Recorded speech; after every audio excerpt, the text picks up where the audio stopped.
नमस्कार, मैं अभिमन्यु कुमार आपके सामने एक टॉपिक लाए हैं। हिंदी व्याकरण के साथ संबंधित है। अर्थ के आधार पर वाक्य के भेद, यानी अर्थ की दृष्टि से वाक्य के प्रकार कितने प्रकार के हैं उसे देखते हैं। अर्थ के आधार पर वाक्य 8 भेद हैं। ठीक है? विधानवाचक वाक्य, निषेधवाचक वाक्य, प्रश्नवाचक वाक्य, विस्मयादिबोधक वाचक वाक्य, आज्ञावाचक वाक्य, इच्छावाचक वाक्य, संकेतवाचक वाक्य और संदेहवाचक वाक्य।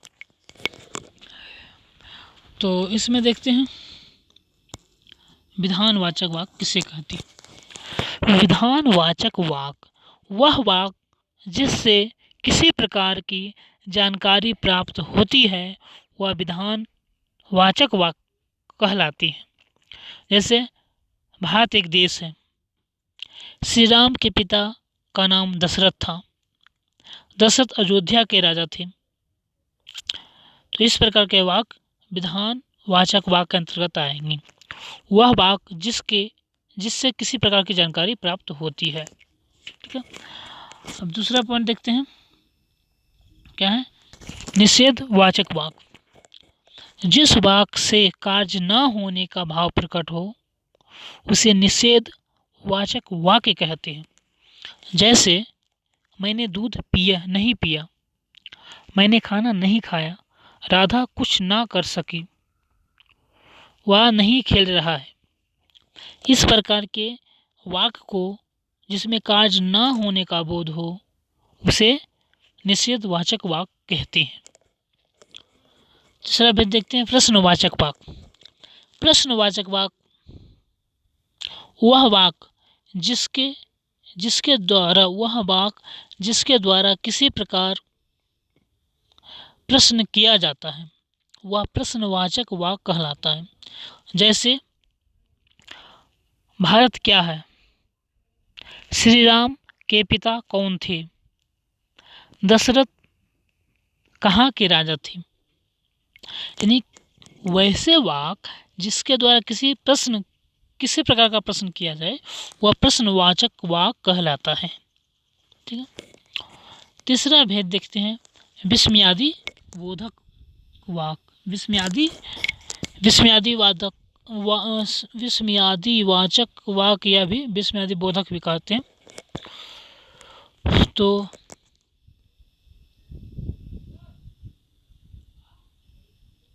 यहाँ है वह वाक्य जिससे किसी प्रकार की गहरी अनुभूति का प्रदर्शन किया जाता है वह विस्मयादि बोधक वाक्य कहलाता है। विस्मयादि बोधक या विस्मयादि वाचक। ठीक है। तो वह वाक्य जिससे किसी प्रकार के गहरी अनुभूति का प्रदर्शन किया जाता है वह विस्मयादि बोधक वाक्य कहलाता है। जैसे अह कितना सुंदर उपमन, उफ कितनी ठंडी रात, बल्ले हम जीत गए, हुर्रे हम जीत गए। ये सभी जो वाक्य है विस्मयादि चिन्ह लगा हुआ है भी, उसे विस्मयादि बोधक वाक्य कहते हैं। वह वाक्य जिससे किसी प्रकार की गहरी संवेदना प्रदर्शन किया जाता है। ठीक है। इससे आगे देखते हैं, चौथा पांचवा है आज्ञावाचक वाक्य। आज्ञावाचक वाक्य किसे कहते हैं? तो वह वाक्य जिसके द्वारा किसी प्रकार की आज्ञा दी जाती है या प्रार्थना किया जाता है वह विधि सूचक वाक्य कहलाता है या आज्ञावाचक वाक्य कहलाता है। जैसे बैठो, बैठिए, कृपया बैठ जाइए, शांत रहो, कृपया शांत बनाए रखें। इस प्रकार का वाक्य आज्ञावाचक वाक्य कहलाता है। छठा है इच्छावाचक वाक्य। इच्छावाचक वाक्य जिस वाक्य से किसी प्रकार की इच्छा, आकांक्षा या आशीर्वाद का बोध होता है उसे इच्छावाचक वाक्य कहते हैं। जैसे भगवान तुम्हें दीर्घायु करे, नव वर्ष मंगलमय हो, आपकी यात्रा सुखमय हो, आपकी यात्रा सफल हो। इस प्रकार के वाक्य को इच्छावाचक वाक्य कहते हैं। जिस वाक्य से किसी इच्छा, आकांक्षा, आशीर्वाद का बोध होता है, इसे इच्छावाचक वाक्य कहते हैं। सातवां संकेतवाचक वाक्य, जिस वाक्य से किसी प्रकार का संकेत का बोध होता है, जिस वाक्य से किसी संकेत का बोध होता है उसे संकेतवाचक वाक्य कहते हैं। जैसे राम का मकान उधर है, संकेत कर रहा है कि राम का मकान उधर है, सोनू उधर रहता है।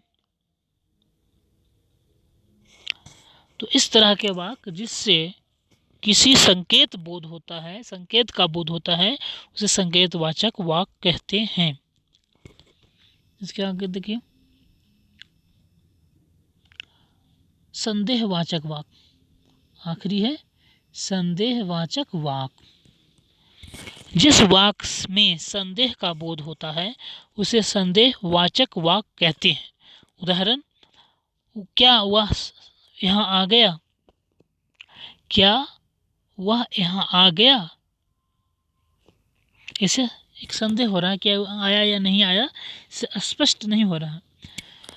दूसरा वाक्य है, क्या उसने काम कर लिया, क्या उसने काम किया या नहीं किया।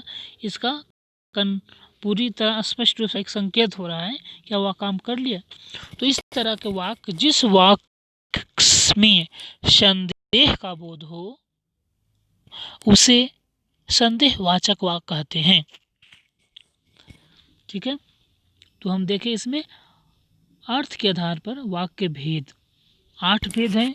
विधान वाक्य, निषेधवाचक वाक्य, प्रश्नवाचक वाक्य, स्मयादि बोधक वाचक वाक्य, आज्ञावाचक वाक्य, इच्छावाचक वाक्य, संकेतवाचक वाक्य और संदेहवाचक वाक्य। ठीक है, बहुत बहुत धन्यवाद।